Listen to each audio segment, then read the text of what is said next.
Pemirsa, kabut asap dampak kebakaran lahan dan hutan yang menyelimuti kota Palangkaraya, Kalimantan Tengah kian menyesakan warga. Para siswa sekolah terpaksa mengenakan masker meski tak nyaman demi menghindari ancaman kabut asap.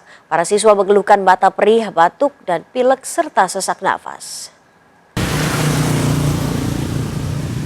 Di antara orang tua para siswa masuk ke sekolah.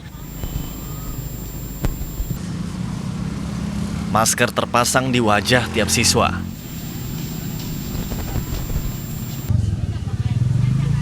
Kabut asap yang menyelimuti Palangkaraya, Kalimantan Tengah kian menyesakan warga. Sabtu pagi, sejumlah siswa sekolah terpaksa masuk dengan mengenakan penutup mulut atau masker meski tak nyaman. Jam belajar juga diundur 1 jam dari biasanya. Siswa mengeluhkan sesak napas, mata perih, dan batuk akibat terus-menerus terpapar kabut asap. Maunya semoga asap ini cepat hilang dan udara segar. Ini kalau kabut begini konsentrasi nggak belajar? Enggak.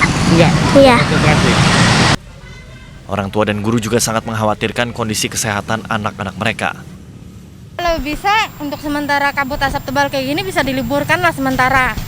Sampai musimnya mulai bagus lagi kayak kemarin. Ya berharap melihat kondisi yang seperti ini dalam waktu dekat ini ada keputusan dari pejabat terkait untuk kesehatan dan kebugaran anak-anak, karena ini menurut kami pribadi sangat berbahaya ini.